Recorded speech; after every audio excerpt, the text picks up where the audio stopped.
The call came on a Sunday evening in mid-March, right after I'd finished signing the papers that made me the sole owner of a rooftop restaurant in downtown Nashville. 41 seats, a full bar, a view of the Cumberland River that made grown men stop talking mid-sentence. I had worked 7 years for that moment. I was 32 years old, and I had just built something from nothing, the way I'd been building things from nothing my entire life. Quietly, without anyone watching, without anyone caring to watch, my phone buzzed on the granite counter. My brother's name. I answered because I always answered. He didn't say hello. He said, "Mom and Dad want you to know you're not invited to the reunion this summer. They figured you'd want time to prepare yourself emotionally instead of finding out last minute." He said it the way you'd tell someone their package was delayed. Casual, rehearsed. Also, they think it's better for the family dynamic if you sit this one out going forward. I stood there in my empty restaurant with the lights off and the river glittering through the glass, and I said, "Okay." He hung up. I set the phone down on the counter and I looked at the view I had just paid for, and I thought about the fact that my parents were hosting their annual family reunion at a lake house in Tennessee that I had never once been invited to help plan, at a gathering I had attended every year of my life. And they had chosen to tell me I was no longer welcome through my brother, on a Sunday 2 days after I signed the biggest contract of my life. I didn't cry.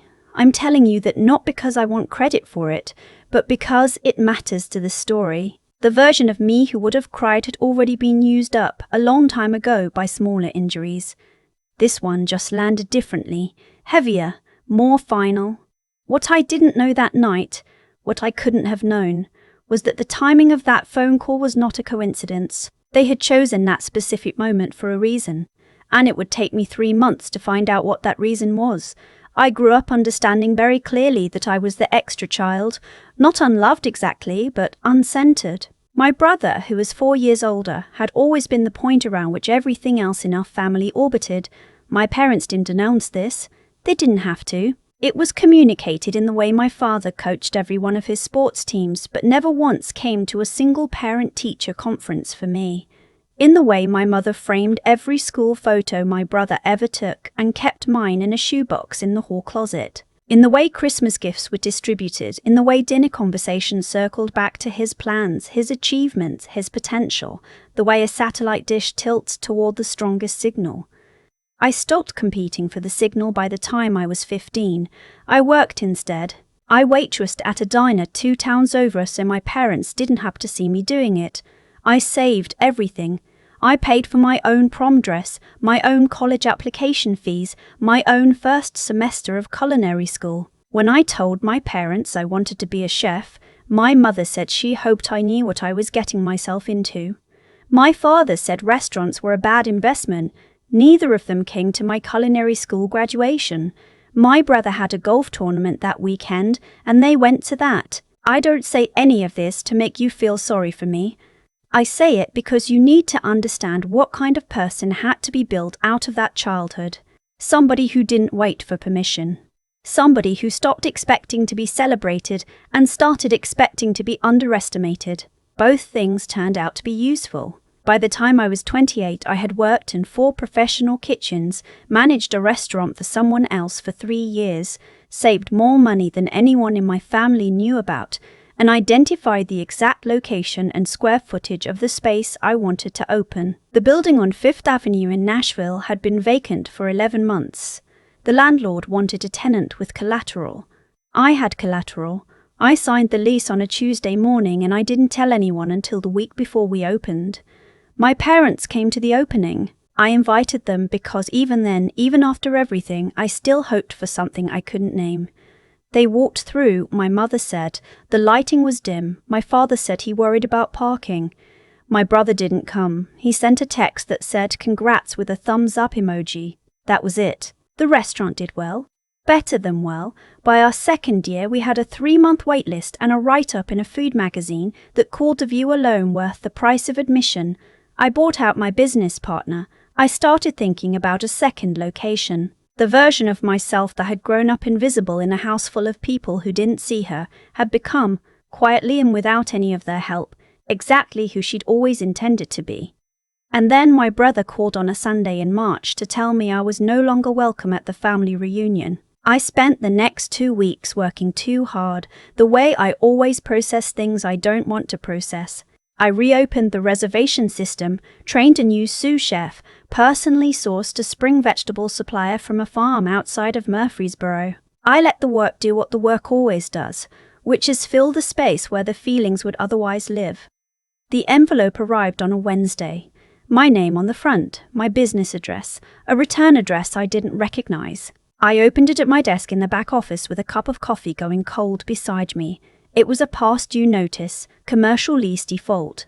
A restaurant supply company in East Nashville, a company called Morrow Kitchen Partners, was listed as the primary tenant.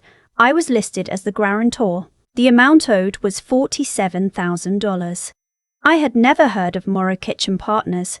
I had never signed anything for a restaurant supply company. I had never, to my knowledge, agreed to guarantee any lease in East Nashville or anywhere else. I read the notice 3 times. Then I called my accountant. She told me to sit tight and not respond to the notice until she could look into it. She called back the next morning, and her voice was careful in the way that voices get when the news is worse than expected. She said I needed to come in and bring every piece of financial documentation I had from the past 3 years. I sat across from her desk 2 days later while she spread documents in front of me. There was a lease agreement with my name on it, my signature at the bottom, my social security number in the fields that asked for it, a personal financial statement filled out with my numbers, accurate numbers, the kind you can only get if you have access to someone's actual records. I've never signed this, I said. I know, she said. The signature is close, but it's not right. I've been doing this for 20 years, and I know your signature. Someone studied it and did their best. She paused. The company on this lease, she said. Your brother is the registered agent. The room got very quiet. I thought about the timing of his phone call, the Sunday in March. 2 days after I signed my restaurant purchase, he had known. They had known, and they had made the decision to cut me off from the family at exactly the moment they were most afraid I might start asking questions. I didn't go home that night. I sat in my restaurant after closing, lights low, the river doing what it does, and I started making a list of everything I knew and everything I didn't know. The list of what I didn't know was much longer, but that was fixable. I had always been good at research. I had built an entire business by learning things people assumed I couldn't learn. The attorney I called the next morning was a woman named Rosa, a commercial litigation specialist who had been recommended to me by my landlord 2 years earlier when I was negotiating my original lease. She was direct and thorough, and she did not waste time on softening language. She told me that what I was describing was, if accurate, criminal. She told me to stop contacting anyone in my family until she said otherwise. She told me to send her every document I had and to write down everything I could remember about the past 6 months in as much detail as possible. I wrote for 4 hours. By the time I finished, I had 14 pages. Rosa's paralegal reached out a week later to schedule a meeting. I drove to the office on a Thursday afternoon and sat across from Rosa while she walked me through what her team had found. The lease was 2 years old. It had been signed using my financial information, my tax returns, my credit history, documents that could only have come from someone with access to my records or someone willing to commit fraud to obtain them. My brother was listed as the primary operator. The business had been operating at a loss for 18 months. The landlord had begun default proceedings. As the listed guarantor, I was next in line for liability. There was more. Rosa had pulled the business registration. Listed as a secondary contact with an email address I didn't recognize but that used a version of my name was what appeared to be a fabricated identity. Someone had created a paper trail suggesting I had been actively involved in the business from the beginning. There were emails, fabricated ones that made it look like I had approved purchases, signed off on inventory, participated in decisions. The intent was clear. If the business went under, the liability would follow the guarantor. And the guarantor was me. I asked her who she thought had done it. She said the paper trail pointed to my brother. She said she believed he had not done it alone. I drove home through the long way, past the stretch of highway where you can see the skyline from a distance, and I thought about my parents. I thought about my mother telling me the lighting in my restaurant was dim. I thought about my father worrying about parking. I thought about the shoebox in the hall closet where my school photos lived. I thought about how none of them had ever once asked me for anything until they needed something, and how when they needed something, they hadn't asked. The next morning, I authorized Rosa to notify the landlord that my signature had been forged and that I was not a legitimate guarantor on any lease associated with Morrow Kitchen Partners. She filed the paperwork within 48 hours. She also contacted the county recorder's office regarding the fraudulent business registration. My brother called that afternoon. I let it go to voicemail. In the message, he said he didn't understand what was happening. He said the landlord had frozen the business account. He said he needed me to call him back immediately because this was a family matter and it needed to be handled privately. His voice did something toward the end that it hadn't done in any conversation I could remember. It cracked. Just slightly, just enough for me to hear that he was scared. I did not call him back. My mother called 2 hours after that. She left a message that began with the word ungrateful and ended with a version of the sentence she'd been using my entire life whenever I failed to do what was expected of me. After everything we've done for you. I saved the message. I saved all of them, every voicemail, every text, and I organized them by date in a folder on my phone that I labeled simply as evidence. What came next surprised me. It was an email 3 days after the account freeze. From my father's older sister, a woman I had maybe seen a dozen times in my life, who had always struck me as someone who paid attention without announcing it. Her name was in my contacts only because she had emailed me once when the restaurant opened. A brief note, sincere and simple, that said she had read about it and was proud of me. I had written back. We had never talked beyond that. Her email said, "I've been watching this family for a long time. There are things you should know that I should have told you years ago. If you're willing, I'd like to meet." I wrote back within 10 minutes. We met at a diner halfway between Nashville and Clarksville on a Saturday morning. She was already seated when I arrived, with a cup of coffee and a folder on the table in front of her, and she stood to hug me the way someone hugs you when they mean it. She had been collecting things, she said, for a while, not because she planned to use them, but because she couldn't stop noticing them. She pushed the folder toward me and let me open it myself. Inside were emails, printed, dated, real. An exchange between my mother and my brother from 14 months ago discussing my financial profile in terms I had never applied to myself. She has the collateral my mother had written, and she won't make a scene. She never does. My brother had responded, "I just need a year, maybe 18 months. By then the business turns around and we remove her name and she never has to know." My mother's reply was 4 words, "Make sure it's clean."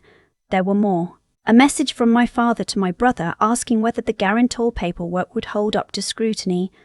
My brother's response, "She doesn't audit her accounts closely. She's busy with the restaurant. We've got time." I read each one slowly. My father's handwriting, transposed into type, using my life as a calculation. She laid her hand on top of mine when I set the papers down. "You weren't supposed to be collateral," she said. "You were supposed to be a person." I'm sorry it took me this long to say that out loud. I thanked her. I asked if I could photograph everything in the folder. She said she had already made copies for me. She had put them in a second envelope at the bottom of her bag. She handed it across the table, and when I took it, she held on for just a second. "These people," she said, "they've always known exactly what you were worth. That's exactly why they did this. I want you to remember that." I drove home with the envelope on the passenger seat. The evidence folder on my phone had grown. The folder Rosa was building had grown. The thing my family had constructed around my name, my credit, my silence, was being dismantled piece by piece, and they were only now beginning to understand what that meant. My parents called 11 times over the next 4 days. My brother called 17. I let all of them go. I was not ready to speak, and I was not willing to say anything that couldn't be used later.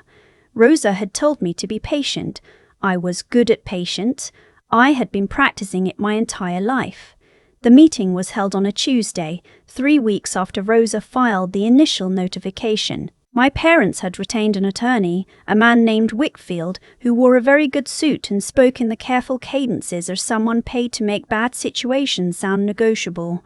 My brother came alone. He sat at the far end of the conference table with his hands folded and his jaw set, and he did not look at me directly for the first 40 minutes. Rosa had organized the documents into a binder. There were tabs. It was thorough in the way that things are thorough when someone has spent 20 years doing this and believes in the work.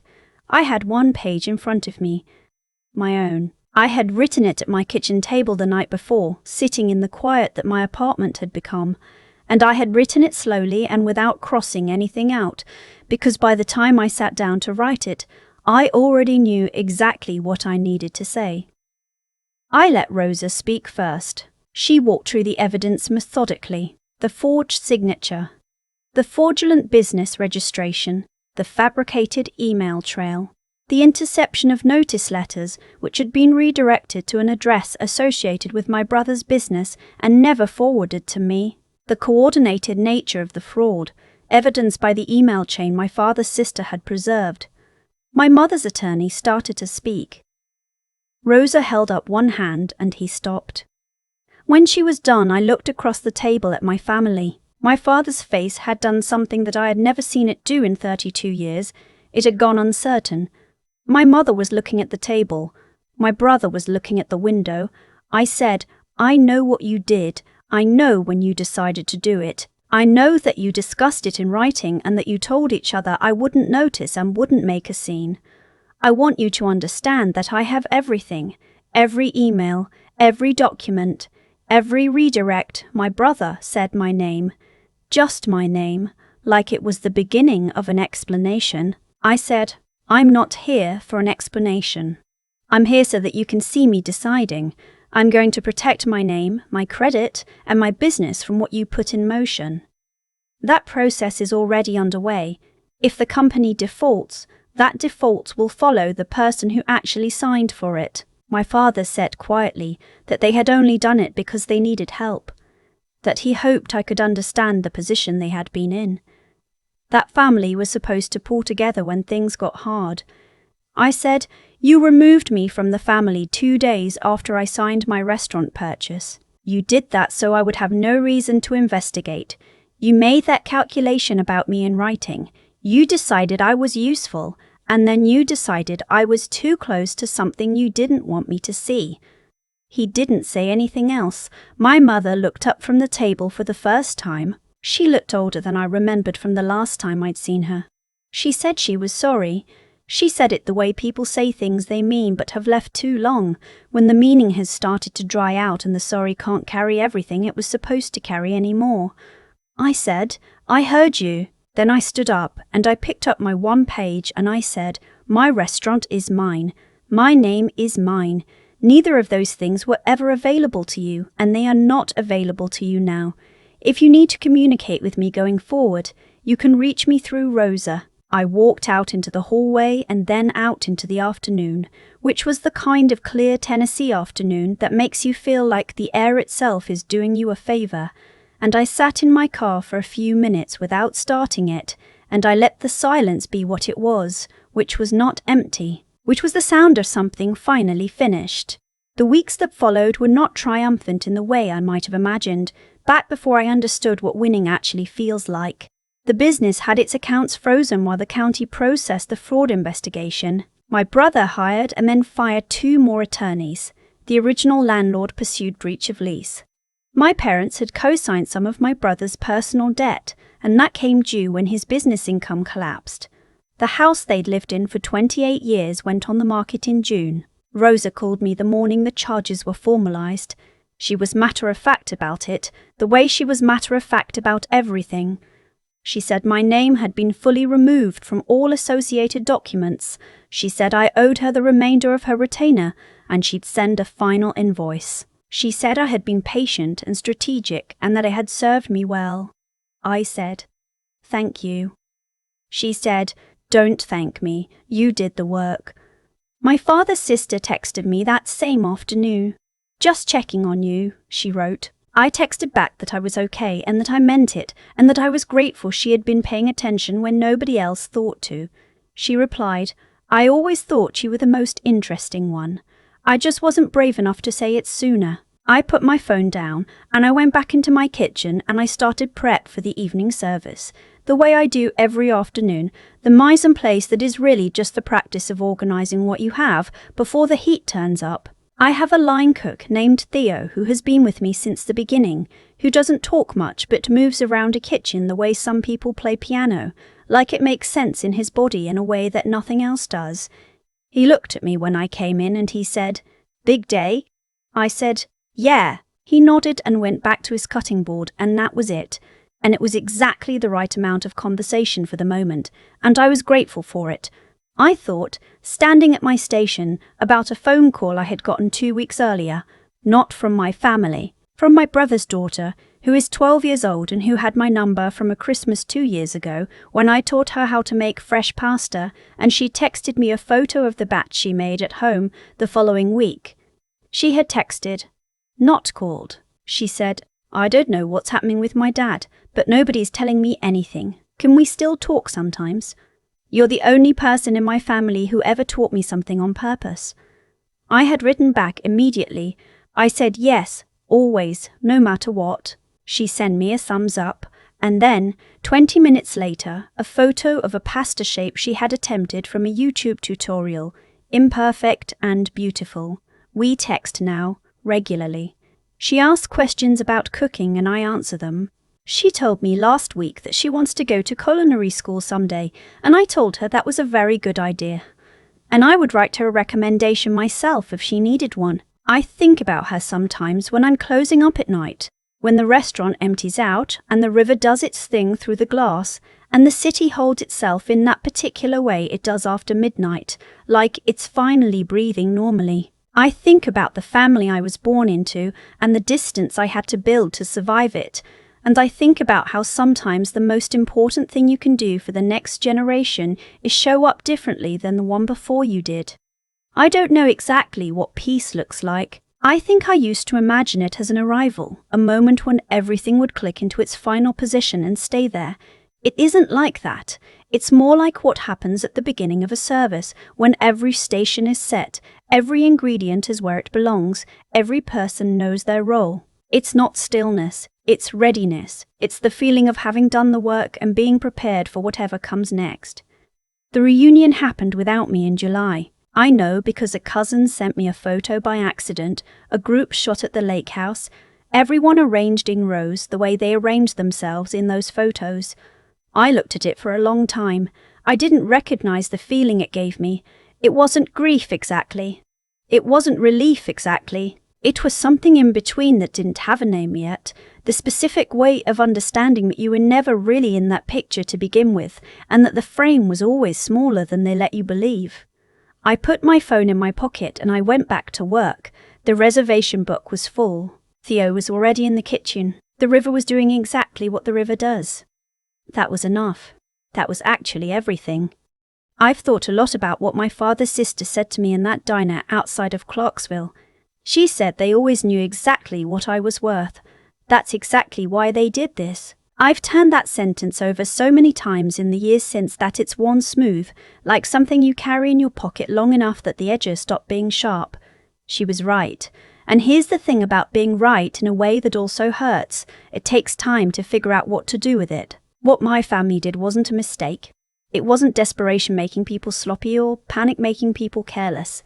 It was a plan, written down, discussed, revised, executed over 18 months with the kind of patience that requires genuine belief that the person you're using will never look closely enough to notice. My mother wrote that I wouldn't make a scene. My brother wrote that I was too busy with my restaurant to audit my own accounts. My father asked whether the paperwork would hold up to scrutiny. These are not the words of people who lost their way. These are the words of people who decided, very deliberately, that I was more useful as a resource than as a person, and I think that's actually the thing I had to sit with the longest. Not the betrayal itself, but the recognition that the betrayal wasn't born in the crisis. It was born 30 years earlier, in the way my school photos lived in a shoebox, while my brothers lined the walls. in the way my graduation happened without them, in the way their version of me had always been smaller than the actual version, and that smallness was not an oversight. It was load-bearing. They needed me to be small so the math could work later. I don't say this with bitterness anymore. I say it because I think there's something important in understanding how these things actually operate, the slow architecture of it, the years it takes to build a person into a corner without them realizing it's been happening. Recognizing the pattern doesn't require hating the people who built it. It just requires being honest about what was constructed and refusing to live inside it anymore. What I know now, from the other side of all of it, is that integrity is not about being the bigger person. That phrase has always bothered me because it puts the moral burden on whoever was already carrying the most weight.